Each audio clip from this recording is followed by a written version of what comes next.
This week on the agenda, life after Elizabeth II. What impact will the Queen's death have on Britain's role in the Commonwealth and on the world stage?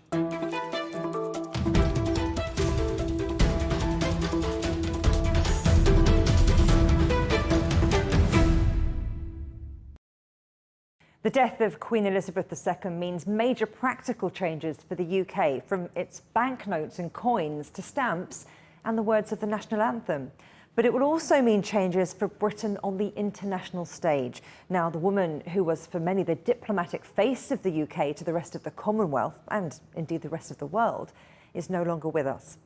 The Gambia is a former British colony that left the Commonwealth in 2013, only to rejoin 5 years later.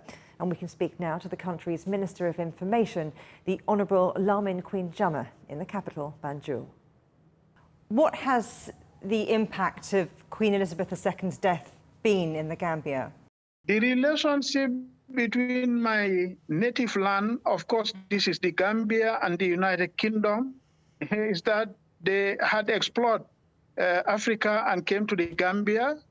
And after the exploration, they colonized the Gambia. Of course, you and I would know that. And this was the only relationship.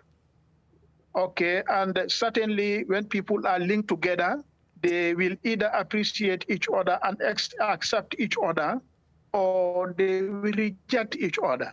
But it had happened that over the period, you know, the people accepted each other on mutual terms. Of course, although the relationship was not very balanced, it wasn't at all. But however, there was that general acceptance.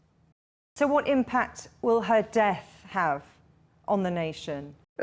We felt it bad in the Gambia. Many people were very sad because of this relationship that I have said. People remember the Queen Elizabeth coming to Gambia and not only stopping in Banjul as the capital city, but going as far as into the province. That is remembered by many people, and it is equally appreciated by a lot of people. So that is one thing. The other thing is that because the Gambia was colonized by Great Britain, she is recognized as the traditional head of the kingdom. Her demise impacted on the people. The people feel very sad, taking from the president up to the ordinary people in the country. Most people were very sad, especially those the elderly who know something about this. The Gambia rejoined the Commonwealth in 2018 because you'd left it in 2013. So explain why that happened. Yes. You know, the Gambia had withdrawn from the Commonwealth in 2013, as you rightly said, at a time when the political leadership was in the hands of President Yahya Jammeh, the former president. The reasons for this, according to him, and in the simplest terms, was that, you know, in every relationship, people count on it to the extent of its worth. The more people find benefits, mutually benefiting, partners mutually benefiting from a relationship, is the more they are attached to it. But if it is seen not to be balanced, or people don't find any benefits in it, they don't tend to take it seriously. So it was, I'm sure, out of that understanding that President Yahya Jammeh then felt that the Gambia should withdraw from the Commonwealth. But with the advent of the new dispensation, President Barrow and his leadership, under his leadership, decided that the Commonwealth is a historical organization that has bonded people together that were colonized by the British, and that it would be of importance for the Gambia to join this historical organization and renew its membership. And that is why President Barrow and the Barrow-led government decided to take the Gambia back to the Commonwealth.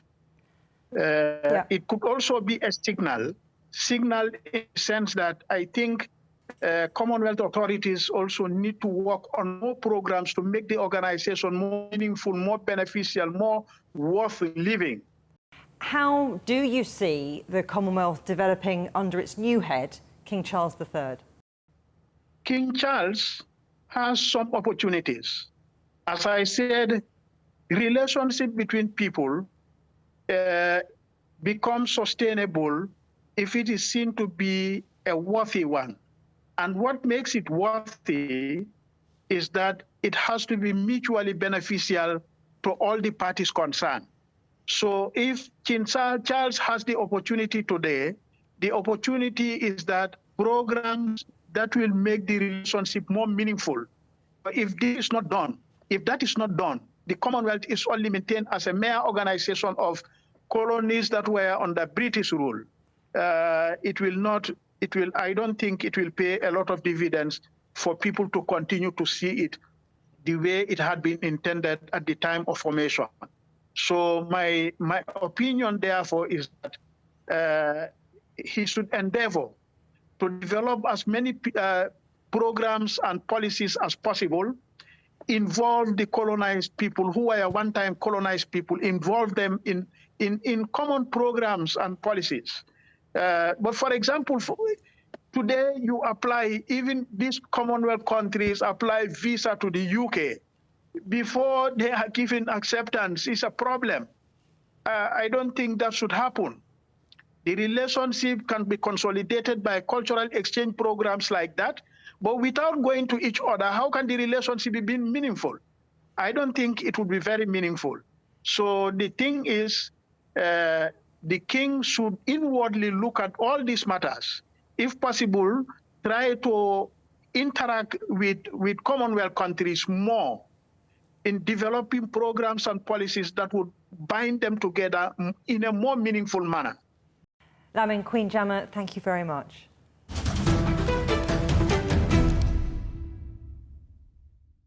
For another view on the future of the Commonwealth, we can move now a little further east across Africa to Nigeria, a member of the Commonwealth that gained independence from the UK in 1960. Well, joining me now is Ambassador Sharafa-Tunji Ishola, Nigeria's High Commissioner here in the UK. I'm honoured to have you on the programme, and I believe that you met Queen Elizabeth II at Buckingham Palace not long ago. I took the opportunity to assure the Queen of the kind of respect and love that Nigerians generally has for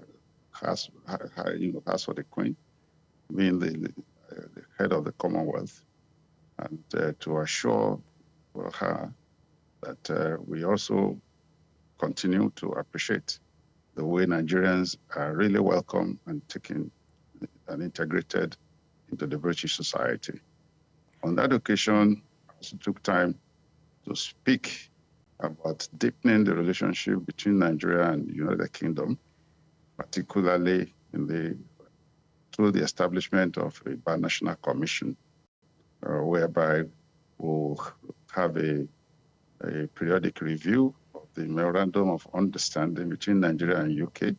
You talk about that mutual respect between Great Britain and Nigeria. So do you think that the Queen's death might affect debates about colonialism, reparations, and the future of the Commonwealth? Well, I don't really say that. What we have in Britain of today is Britain of a multicultural society. On the streets of London, the Queen, during her reign, has really undertaken policies that citizens of Commonwealth are somehow part of Britain. For example, in Nigeria today, we have an estimated 250,000 British Nigerian citizens. Among these, we have about 7 Nigerians in the House of Commons. We have the President Secretary of International Trade, who is also a British Nigerian. The Director of Community Projects in the Buckingham Palace also happened to be a Nigerian. Also, given the fact that Yes, the Queen may have departed, but the royal family, the institution of royalty, dates back to, almost 1,000 years ago. And the monarchy has been strengthened. The institutions there remain the same. So, given the fact that also because before the demise of the Queen, the present King Charles III has been given certain responsibilities already delegated by the Queen. You're talking about the relationship and the integration of Nigerians in the United Kingdom. What about in Nigeria itself? What's the feeling towards Britain? Don't forget that the process leading to our independence involving the various political parties and the leaders, Nigeria then, process of bringing them together to the table at Lancaster Gate, the Queen really played a prominent role. And you know that Nigeria is very strategic in Commonwealth today. And the Queen has always accorded us such. But going back to Nigeria, the outpouring of condolences in Nigeria really shows that the Queen is well respected also in Nigeria. And, aside from that, we have the issue of royal support for the Green Wall project, which is the afforestation program in Nigeria, a program that that King Charles III. Nigeria has been a member of the Commonwealth since independence in 1960, but looking beyond the Commonwealth, do you think that the way that the United Kingdom is perceived around the world is now going to change? Well, like I said, I don't expect much change because, yes, the Queen, was well respected during her time. One, for the issue of longevity on the throne.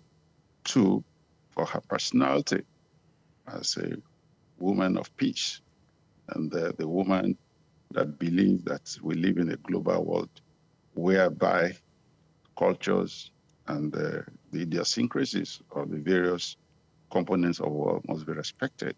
So the institutions that have been built in Commonwealth is such that will be sustained by King Charles III, because he is also quite aware and he's always been part of this. Ambassador, thank you very much. Thank you for having me. Still to come here on the agenda. Rumblings of republicanism. Might more Commonwealth countries soon decide they don't want to be ruled by Charles III?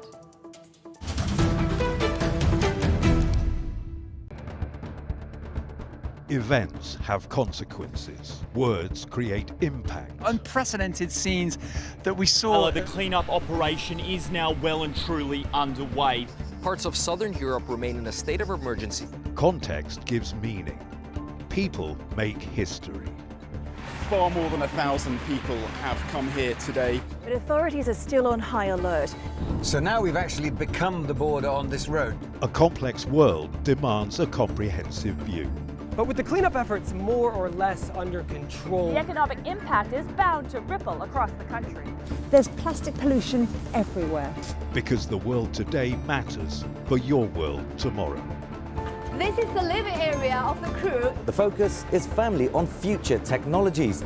Well, this is something completely different. The world today, every day on CGTN. Ever wondered what's the difference between a bear and a bull market? Where are the cash cows? And who are the lame ducks?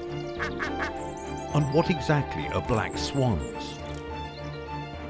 Grey rhinos? And unicorn companies? Make sense of it all with global business, only on CGTN.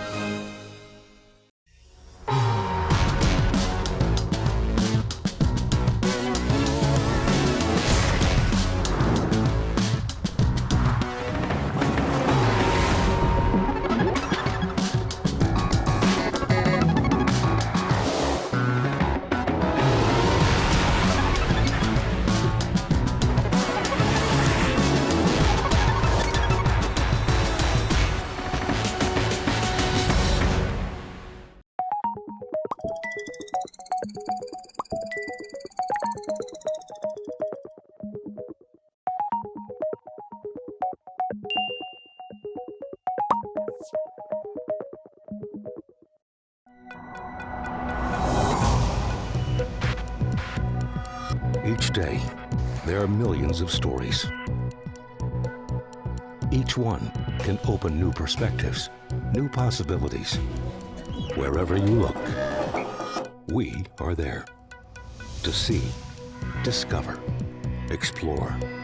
We put the pieces together to find what really matters to you, all around the world, all around the clock. Our reporters are at home across the globe. From our headquarters in Beijing and production centers in Washington, Nairobi, and London, China Global Television Network. Stories from across the globe, reaching people across the globe. CGTN. See the difference.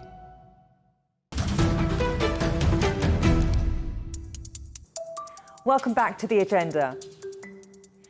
We've heard from members of the Commonwealth, but where exactly does the death of Queen Elizabeth II leave that organisation, and indeed the United Kingdom as a whole?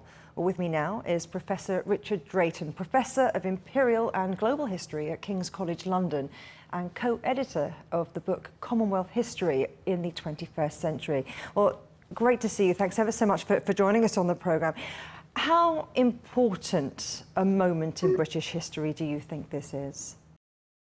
I think it's quite a pivotal one. The United Kingdom at the moment is in the midst of a number of overlapping crises, economic, which are connected to social, but also possibly political crises. I think there is a kind of, something of a kind of breakdown of real public confidence in any of the political parties. The monarchy played a great stabilizing role in Britain particularly over the last few years, through the crises of Brexit, the pandemic, the Ukraine war, and the various kinds of to's and fro's of party politics, including the various affairs surrounding the resignation of Boris Johnson. So the loss of the monarchy means removing a still point at the center of national life. And it's quite unclear exactly what the implications will be at this point. But it is a pivotal moment. A pivotal moment for the United Kingdom. And what about for the United Kingdom on the global stage? I'm thinking about you and your background. You were born in one Commonwealth country, Guyana, grew up in another, Barbados. Now you live in a third, the United Kingdom. So do you think that the death of Queen Elizabeth II, how do you think that's been received by the broader Commonwealth? I think there have been three kinds of responses. There first has been a response on the part, particularly of an older generation, in which they remember a particular relationship with Britain and with the Crown, of a certain kind of sentimental sense of loss of a connection, of an institution, which was embodied in this particular woman. For younger people, however, it has to be said that what the death of Queen Elizabeth II has provoked is quite a renewed call for forms of reparations, forms of repair for the kinds of damage that were caused in the colonial and post-colonial world by the British Empire. So if we look around the world, there have been a number of quite well, what I think would be considered to be undecorous responses to the death of the sovereign, but they can be understood in terms of the ways in which this moment is being interpreted by people in the Commonwealth as a moment in which they can begin to interrogate the imperial past in new kinds of ways. Quite apart from this, of course, I think on the part of Commonwealth nation states, there has been quite a remarkable outpouring of sympathy and of condolence messages. I can think of no other world leader who would have provoked the Indian government to declare a day of mourning, to have the Brandenburg Gate covered with Union Jacks, and essentially recognition of the passing of this woman as being a significant public moment in virtually every part of the world. So I think that, again, the question is, what are the implications of this for the Commonwealth? Well, we must bear in mind that the Commonwealth has been an association in which the majority of members have been republics for quite some time. So that the fate of the British monarchy, which has had over the last 60 years, 70 years, a kind of customary role as the kind of head of the Commonwealth. In some ways, this is unlikely to be affected significantly. What I think is quite likely is that the passing of Elizabeth II will probably increase the impetus towards a turn towards Republican government in many jurisdictions of the Commonwealth. I can see, for example, that in Jamaica, but quite possibly even in places like Canada and Australia, that there might be a kind of a new kind of current leading towards at least the strengthening of Republican sentiment, if not a constitutional change. When Barbados renounced the sovereign as the head of state, the United Kingdom and the monarchy were very much part of the ceremony. They supported that. You talk about Australia, you talk about Canada, Jamaica. What kind of role do you anticipate King Charles having? Well, the monarchy, ever since 1949, when it managed to cope with India becoming a republic. India is the first republic to join the Commonwealth. Prior to this, in the early 20th century, the Commonwealth was understood as the British Commonwealth, in which Britain was the central power. What the Commonwealth became in the second half of the 20th century is an association in which it was understood that sovereignty would often be held locally in jurisdictions and not within London. So I think that Charles III has lived his adult life as part of a world in which the Queen presided over an association of republics, an association which the principal religion was probably Islam, if you look per capita, not Christianity. And he's been conscious for, I think, for some decades that his role would be as the kind of mediator of an organization which would be multi-faith and which would consist of many countries which were, in fact, republics. So I think that the turn of Barbados to a republic certainly accelerates the timetable for republicanism in places like Jamaica, Antigua, St. Vincent and the Grenadines, St. Lucia, and so on. Bear in mind, of course, that Trinidad and Guyana and Dominica were already republics since the 1970s. So what then about Australia and Canada? I think it's probably fair to say that republicanism is still a minority position in both of these Commonwealth dominions. But I think that the forms of personal loyalty which people had towards Elizabeth II are not quite there yet towards Charles III. So I think that the space is open for possibly quite rapid changes to happen in terms of political sentiment in places like Canada and Australia. But this is to be seen. Now, of course, as you've mentioned, to some, the Commonwealth equates with colonialism and are not always flattering comparisons that are associated with it. But yet in recent years, a number of countries that were never even British colonies have joined the Commonwealth. I'm thinking about its position, its political, its economic significance, where you think that lies and what it really says about the future of the group. Well, I think the Commonwealth, ever since the 1960s, was an organization which was dominated by countries which had been on the underside of imperial power, in which the majority of Commonwealth jurisdictions were in Africa and the Caribbean and the Pacific and in South Asia. And it has functioned essentially as a bit like the UN General Assembly, as a body in which, in fact, the sovereignties of post-colonial nations have had a kind of primacy. And indeed, this meant that for countries like Mozambique, which had never been a British colony, Mozambique and Cameroon, which had never been British colonies, they took the decision to join the British Commonwealth, or join the Commonwealth, because they considered that it was in their best national interests. So to the extent that the Commonwealth is an organization which is not, in fact, an instrument of British power, or at least of British hard power, I should say, but something which is a kind of genuinely international, cosmopolitan entity, something in which there are stakeholders from every part of the world. I see the Commonwealth continuing to have a value for nation states in the Caribbean, in Africa, in South Asia and the Pacific, such that the organization itself would be able to navigate any change in the British monarchy towards as it makes its own future.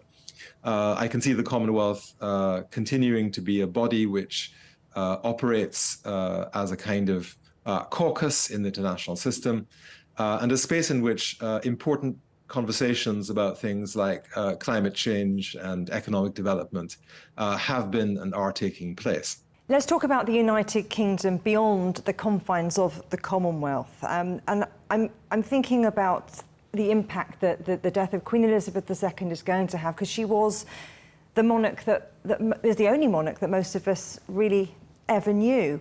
What does that mean for the UK's position in the world? Well, I think that Elizabeth provided a symbol of stability for the British nation in the world. That the existence of this crown, which retained its continuity in the person of this quite charismatic woman, this, I think, certainly added significantly to Britain's appearance as a space of order, stability, constitutional continuity. Given the kinds of crises and revolutions of a kind that we've seen in the nature of British public affairs over the last few years, of which Brexit is only the most prominent example, I think that Britain would have looked a lot more floppy had there not been a strong sovereign at the center. It is quite possible that Charles might effectively occupy this role, and I would imagine that Britain's interests will in fact be dependent upon the fate of the British economy and of the agency of British public figures in international life, more than the crown. But I think that the monarchy can continue to play some kind of role in the identity of Britain in the world, and its claim to a kind of continuity of constitutional practice stretching back for centuries. Professor Richard Drayton, thank you. Thanks very much. You can watch every episode of The Agenda in full on CGTN Europe's YouTube channel. And for exclusive extra content from me, my guests and the rest of the team, don't forget to check out The Agenda Show on TikTok. Coming up on a future agenda, fatal floods and devastating droughts. We'll find out how the world can cope with an ongoing water crisis. But for now, from me, Juliet Mann, and from all of the Agenda team here in London, goodbye.